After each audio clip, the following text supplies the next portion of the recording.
merci encore aux organisateurs pour l'invitation afin que je vous partage la pratique que je fais à Cochin sur la recherche clinique et translationnelle au cours du lupus et syndrome des antiphospholipides.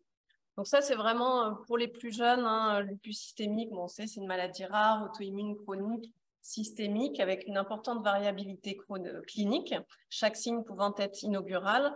C'est une maladie qui va évoluer par poussée et avec une pathogénèse multifactorielle. Donc là, je vous ai remis les derniers critères de classification EULAR, sachant que nous, dans les bases que je vais vous montrer, on va plutôt s'appuyer sur les critères SLIC de 2012, puisque c'était à cette période-là qu'on a commencé à réaliser les bases de données.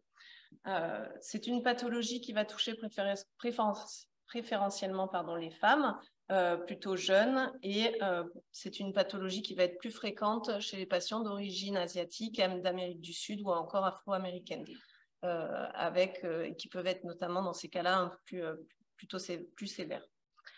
C'est donc une pathologie qui touche les femmes jeunes avec la problématique de la grossesse chez ces patientes. Quant au syndrome des antiphospholipides, qui peut être volontiers associé, on a besoin d'un critère clinique qui va être une thrombose artérielle, veineuse ou microcirculatoire ou une morbidité obstétricale associée à un critère biologique, anticorps anticoagulants circulants, anticardiolipine ou anti-bêta-2-GP1, qui va être confirmé à 12 semaines. Et donc, j'insiste bien, le syndrome des antiphospholipides va être l'association d'un critère clinique et un critère biologique. La simple présence d'anticorps ne définit pas un syndrome des antiphospholipides. C'est donc une pathologie qui va avoir un tropisme pour les patientes qui vont être en âge de procréer avec de la morbidité obstétricale. Donc, c'est dans ce sens que Nathalie Costedois-Chalumeau a créé en 2014 le GR2, groupe de recherche sur la grossesse et les maladies rares, une étude française qui est multicentrique avec aujourd'hui plus de 80 centres actifs, observationnels, prospectives. Et donc, le médecin référent va inclure sa patiente, donc notamment qui a un lupus ou un syndrome des antiphospholipides, mais il y a aussi de nombreuses autres maladies auto-immunes ou rhumatismales. Et on effectue un suivi, on complète jusqu'à 12 mois du postpartum, avec des informations également sur le bébé. Et on est aujourd'hui à plus de 2500 inclusions. Je voulais vous parler de deux principaux papiers qui ont récemment découlé en fait de ce GR2, l'évaluation des facteurs prédictifs de complications de la grossesse au cours du lupus.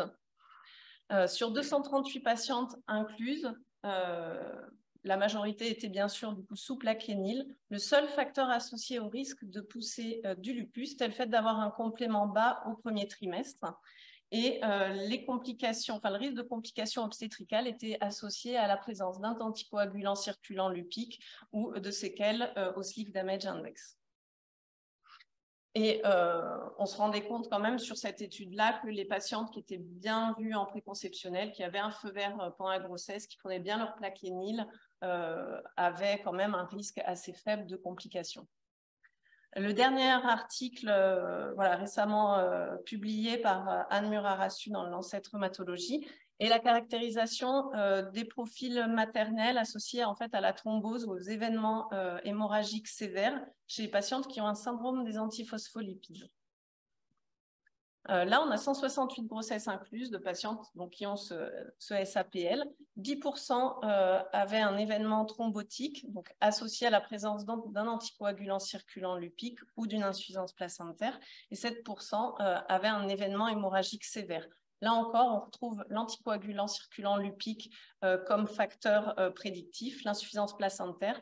Et on avait aussi la prématurité en dessous de 34 semaines d'aménorrhée ou l'hypertension artérielle préexistante. Et ce qui est intéressant, c'est que c'était quand même majoritairement dans le postpartum. Et notamment dans les événements thrombotiques, on avait 2 patientes qui ont eu un HELP syndrome avec une amélioration initiale de la symptomatologie au moment de l'extraction fœtale, puis finalement le déclenchement en fait, d'un syndrome catastrophique des antiphospholipides. On l'avait déjà décrit il y a quelques années. Et du coup, dans le postpartum d'un HELP, il faut faire vraiment attention chez ces patientes-là à la survenue d'un syndrome catastrophique. Et puis, je ne pouvais pas vous parler de lupus sans vous parler d'éducation thérapeutique, c'est mon autre passion. Et en collaboration avec l'équipe de Bicêtre et le professeur Raphaël Serror, on est en train de construire en fait un escape game en santé, en nouvel outil pédagogique. Donc, je pense que la plupart d'entre vous connaissent l'escape game, ce jeu d'évasion qui est relativement à la mode. On est en équipe, dans une pièce close. On a un temps limité, en général 60 minutes. Et donc, on résout des énigmes en suivant un scénario précis. Récemment utilisé en éducation scolaire et qui montre pas mal de points positifs. On est vraiment au carrefour entre éducation thérapeutique et simulation en santé. Et on a pris le parti que ces patients jeunes qu'on a du mal quand même à faire revenir, finalement, peut-être que l'escape game rencontrera plus de succès et puis qu'on va, in fine, obtenir les objectifs de l'éducation thérapeutique, donc c'est-à-dire améliorer leur adhésion dans leur prise en charge de la pathologie et donc en les rendant véritablement acteurs de leur parcours de soins.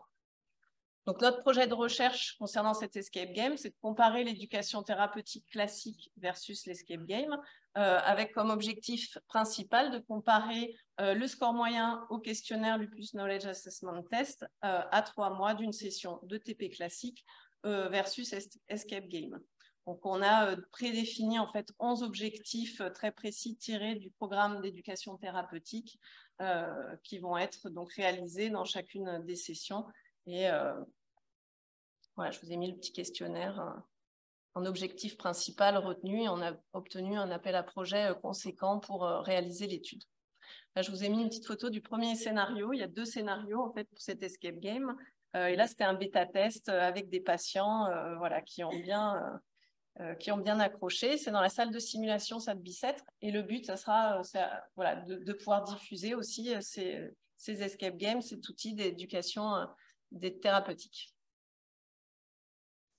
Ça, c'est la petite page de pub, comme Christophe en a parlé pour Nathalie Costedois-Chalumeau, avec son étude Obilup. Donc, si vous avez une patiente qui a une atteinte rénale lupique de classe 3 ou 4, plus ou moins associée à une classe 5, donc on associe au CEL7 voilà, de l'obinutuzumab pour essayer de ne pas ajouter de corticoïdes. Donc, on essaye de montrer la non-infériorité au traitement plus classique, CEL7 et corticoïdes oraux, bien sûr, toujours associés au plaquenil. Voilà, et donc je vous ai... Bon, là, ça a sauté, il y avait le... Voilà, c'est bizarre. Bon. Il y avait normalement le schéma de l'étude. Bon, c'est pas grave. Ensuite, la deuxième base que je coordonne, c'est la base sur tout ce qui est lupus, syndrome des antiphospholipides. Donc là, normalement, il y a une photo de CleanWeb. Bon, je ne sais pas ce qui s'est passé. Donc, on a créé, nos consultations sont majoritairement dédiées aux patients ayant un lupus ou syndrome des antiphospholipides. Et on avait toutes ces données assez précieuses, on a eu envie de les recueillir. Donc, en 2014-2015, avec l'équipe de Lille, on a créé cette base de données pour rentrer de manière rétrospective voilà, tous nos patients. Donc, il y a encore beaucoup de travail, mais là, on en est à plus de 700 syndromes des antiphospholipides, avec un intérêt particulier pour le syndrome catastrophique des antiphospholipides, comme vous allez le voir un peu plus tard, et puis un peu plus de 900 lupus. Donc, tout ça dans une base de données CleanWeb, donc informatisée. Récemment, donc, Yann Nguyen a écrit les clusters dans le syndrome des antiphospholipides. On avait déjà la notion en fait, qu'il y avait au moins 2 phénotypes dans le syndrome des antiphospholipides, notamment artériels et veineux. Et là, donc, on a montré en fait les 4 clusters. Le premier qui va être plutôt veineux, sans maladie auto-immune associée. Voilà ici. Le deuxième qui va plutôt être artériel avec des hommes plutôt âgés, la valvulopathie, migraine, livédo et puis volontiers associé à de l'hypertension, du diabète, de la dyslipidémie. Le cluster 3 qui va être plutôt la femme jeune avec un lupus associé et de la thrombose veineuse. Et puis la nouveauté, c'était lié notamment à notre intérêt particulier pour les syndromes catastrophiques. Donc, ce cluster, en fait, de microthrombose artérielle associée à de la néphropathie APL, du livédo, de l'épilepsie, de la de la valvulopathie. Et tous les clusters, hormis cluster 2, avaient de la morbidité obstétricale. Donc, concernant le syndrome des antiphospholipides, ça va être le développement simultanément ou en moins d'une semaine de l'atteinte d'au moins 3 organes, systèmes ou tissus, dans l'idéal confirmé par histologie et bien sûr avec présence d'anticorps antiphospholipides confirmés. Un des premiers articles qu'on avait publié, on s'était intéressé en fait au côté ophtalmo avec tout ce qui était atteinte postérieure oculaire. Et donc l'occlusion vasculaire artérielle de la rétine était majoritaire, du coup associée à un risque de séquelles important, suivi par l'atteinte veineuse et la choroïdopathie. Du coup, le message, c'était relativement questionner le patient, parce que tous les patients avaient une baisse de l'acuité, enfin un flou visuel en fait à l'examen clinique, et ne pas hésiter chez les patients qui commencent en effet à avoir une atteinte un peu multiviscérale, à les questionner, à faire un examen ophtalmo, puisqu'on peut, en agissant assez vite, éviter les trop grosses séquelles, voire la cécité. Dernièrement, avec Anastasia Dupré, dermatologue, on a repris toutes les atteintes cutanées au cours du CAPS. Et donc, dans notre cohorte, la moitié des patients avaient une atteinte cutanée, avec des atteintes cliniques, on peut voir assez différentes, hein, le rash livédoïde, l'hémorragie subinguéale en flamèche, ou encore les lésions purpuriques au niveau de l'oreille. Une des nouveautés en fait, qu'on a décrites, c'est aussi ces patients qui vont présenter en fait, un œdème inflammatoire distal, donc des paumes ou des plantes des pieds, ça va être voilà, une zone assez rouge, douloureuse, chaude, et qui marque en fait l'atteinte microtrombique. Et la biopsie était très rentable, dans plus de 90% des cas, retrouvait du microthrombie, alors qu'en plus, c'est un examen peu invasif. Donc, dans ces situations-là, on peut facilement biopsier et ça peut nous confirmer notre diagnostic de CAPS. Et la guérison était la règle sans séquelles sur ces atteintes cutanées, même quand il y avait une atteinte nécrotique assez étendue. On s'est intéressé aussi aux facteurs déclenchants du syndrome catastrophique des antiphospholipides. On retrouvait, comme dans le répertoire, l'Observatoire international de Cervera, les facteurs classiques, l'infection, la grossesse, la chirurgie, la poussée de lupus ou encore le cancer.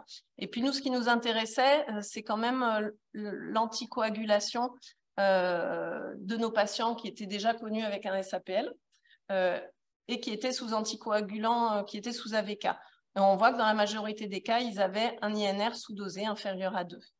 Et quand on comparait dans notre cohorte les patients qui faisaient un CAPS versus les patients avec un SAPL qui ne faisaient pas de CAPS, on voit vraiment qu'il y avait un problème de sous-dosage des AVK. Donc là encore, chez ces patients qui ont un syndrome des antiphospholipides, vraiment le message, c'est qu'il faut un INR supérieur à 2. Et s'il est en dessous de 2, il faut rajouter de l'héparine, il faut réadapter le traitement, mais il faut vraiment qu'il soit éduqué. Le troisième volet de la recherche que je réalise, c'est sur le lupus néonatal. Donc, le lupus néonatal est lié au passage transplacentaire des anticorps anti-SSA et anti-SSB. Manifestation classique et la plus fréquente, ça va être l'atteinte cutanée, qui est transitoire et à la naissance. Ensuite, l'atteinte cardiaque, sur laquelle je vais revenir. Et puis, plus rarement, des atteintes hépatiques, hématologiques, voire neurologiques ou osseuses. Le terme de lupus néonatal, donc pour l'enfant, est inapproprié parce qu'il ne va pas en lui-même de lupus, mais il était retenu compte tenu des similitudes en fait avec les lésions cutanées qu'on peut voir dans le lupus. Là, je vous ai mis des photos de petits bébés qui ont l'atteinte cutanée, voilà, du lupus néonatal. L'atteinte cardiaque est donc volontiers le bloc auriculo-ventriculaire qui survient sur cœur sain, qui est généralement complet et définitif voilà, d'emblée, et parfois une myocardite est associée avec, dans ces cas-là, un réel facteur de mauvais pronostic. On a créé l'Observatoire français du lupus néonatal en 2000, sous l'égide de la SNFMI et le soutien du CRI, avec ce qui nous permet d'inclure en fait toutes les complications à type de lupus néonatal quand la maman a l'anticorps anti-SSA, plus ou moins l'anti-SSB. Et aujourd'hui, on a 288 BAV de 2e ou 3e degré. Toutes les mamans sont SSA positifs et elles ont plus ou moins l'anticorps en plus SSB associé. En 2015, on a décrit pour la première fois notre observatoire. On avait à l'époque 214 BAV de 195 mères. Comme vous pouvez le voir, dans la majorité des cas, le BAV était complet. Il était diagnostiqué à un terme de 23 semaines d'aménorrhée. Mortalité fétale située autour de 13%, avec vraiment le facteur de risque qui était la Nasarc. Donc, la patiente qui va développer, après son BAV, la Nasarc, va être vraiment à risque de mortalité in utero, voire néonatale, comme je vais vous le montrer. La pose de pacemaker était aux alentours de 70%. Donc, ça, voilà, toutes ces données étaient assez similaires à ce que les Américains ont montré dans l'autre grosse équipe par Jill Bayonne et Peter Ismerli. Et puis, on a voulu un petit peu aller plus loin en ce qui concerne ce qui est cardiomyopathie dilatée. Et donc, chez ces enfants, on s'est intéressé à voir un petit peu voilà, qu'est-ce qui se développait, de quoi ils décédaient. Et donc, sur un suivi médian de 7 ans, sur les 187 enfants nés vivants, 35 développaient une cardiomyopathie dilatée, néonatale ou tardive, à un âge médian de 15 mois. Et donc, quand on regardait les facteurs de risque associés, la cardiomyopathie néonatale était vraiment finalement le continuum de la cardiomyopathie dilatée in utero. En fait, souvent, c'était voilà, le bébé allait pas bien, donc on l'extrait en urgence. Et finalement, dans la première semaine de vie, c'était un cap très compliqué à passer avec quand même beaucoup de décès. Et la grande surprise, ça a été concernant la cardiomyopathie dilatée tardive. Seule l'origine non caucasienne sortait. On n'avait aucun effet, notamment des corticoïdes fluorés. Et donc, on voit que la présence d'une cardiomyopathie dilatée impacte énormément en fait, la survie de ces enfants. Et sur les enfants vivant à 1 mois, qui avaient passé un peu ce cap de la mortalité néonatale, 7,5% décédaient sur cette cardiomyopathie dilatée tardive, en fait.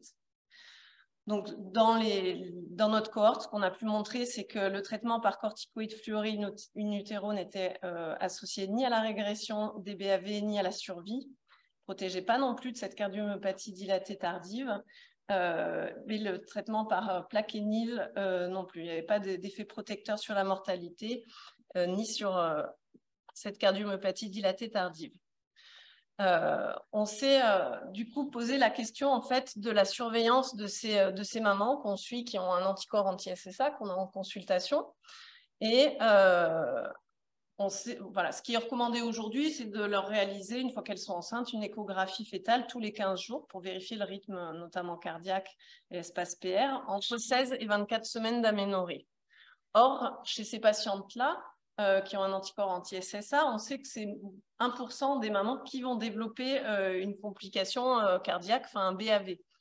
Le plus souvent, c'était découvert d'emblée au moment de l'échographie du 2e trimestre et complet, donc irréversible. Et le traitement par stéroïdes, par corticoïdes fluorés n'avait montré aucun effet, ni sur la régression du BAV, ni sur la survie, ni sur les complications tardives. Donc, nous, on est de plus en plus à préconiser un allègement avec plutôt des monitorings tous les mois à la recherche d'une bradycardie entre 16 et 24 semaines. Bien sûr, l'échographie du 2e trimestre, une échographie en plus vers 26-28 semaines. Et puis, voilà, l'électrocardiogramme à 3 jours de vie, ça, on le garde aussi. Par contre, chez ces patientes qui ont eu un bloc auriculo-ventriculaire complet, pour la grossesse suivante, le risque, au lieu de 1%, va passer entre 15 et 20%. Donc là, on a envie d'essayer un traitement, on a envie de faire quelque chose pour limiter ce risque.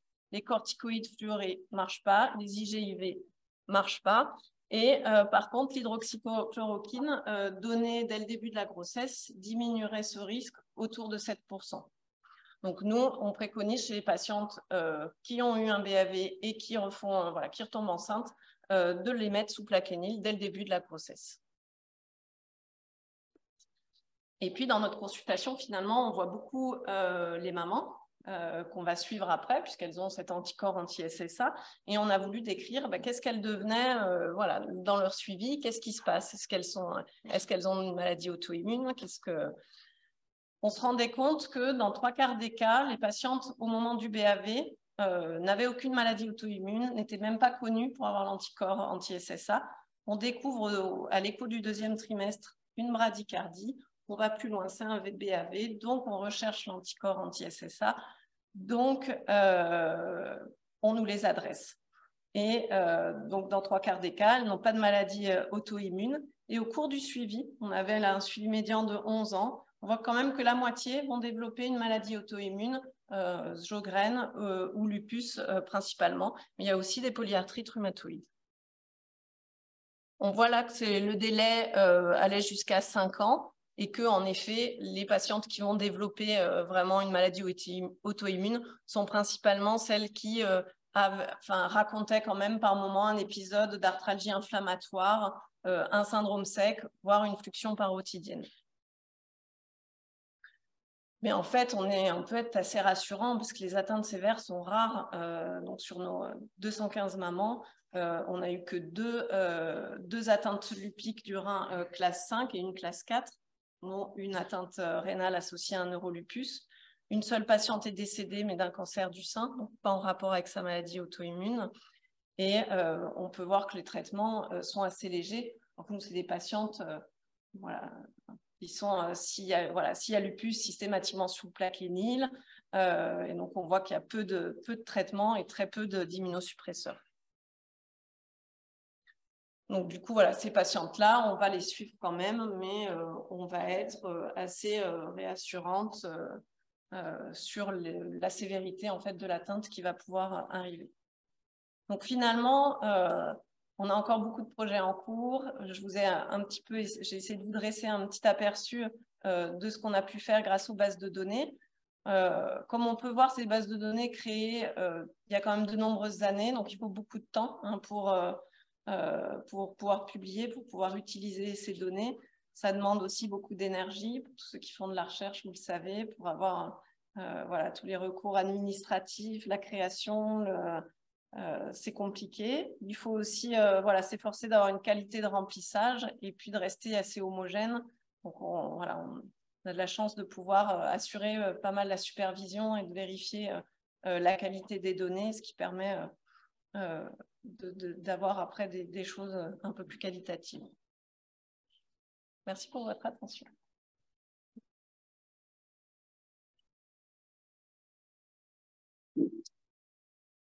Merci beaucoup. Vous démontrez l'importance des bases de données, de la recherche clinique et constationnelle de qualité. Bravo.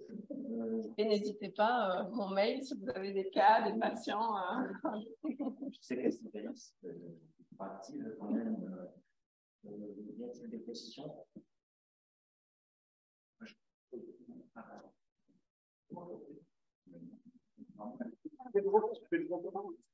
J'avais une question pour les IGIV, mais l'utilisation qui a été faite dans les essais, c'était 0,304 g/kg, ça n'a jamais été des doses immunomodulatrices, donc elles sont complètement abandonnées. Ou est-ce qu'on peut imaginer cette pleurer à cette heure assez particulier qui permettent le synthèse en place interne de cette immunoglobulines? Je sais qu'en Italie, ils avaient aussi, ils étaient un petit peu proactifs sur utiliser plus de choses, plus d'immunoglobulines. Nous, on a laissé tomber. Voilà. Et puis, je ne crois pas que si on demande à Luc de prescrire des immunoglobulines dans ce cas-là, je ne suis pas sûre qu'on aura leur autorisation. Projet Ardor, vous avez une ambition d'inclure un nombre particulier de patients, c'est le maximum. Vous avez 2500. Là, on est à plus de 2500 inclusions, donc pas de grossesse, sachant qu'on inclut aussi en préconceptionnel, notamment dans le lupus. Il y a des fausses. Ouais. Correctement. Et du coup, voilà, qu'il y a les fausses couches, tout ça. Donc, ça commence à faire une belle cohorte de données prospectives.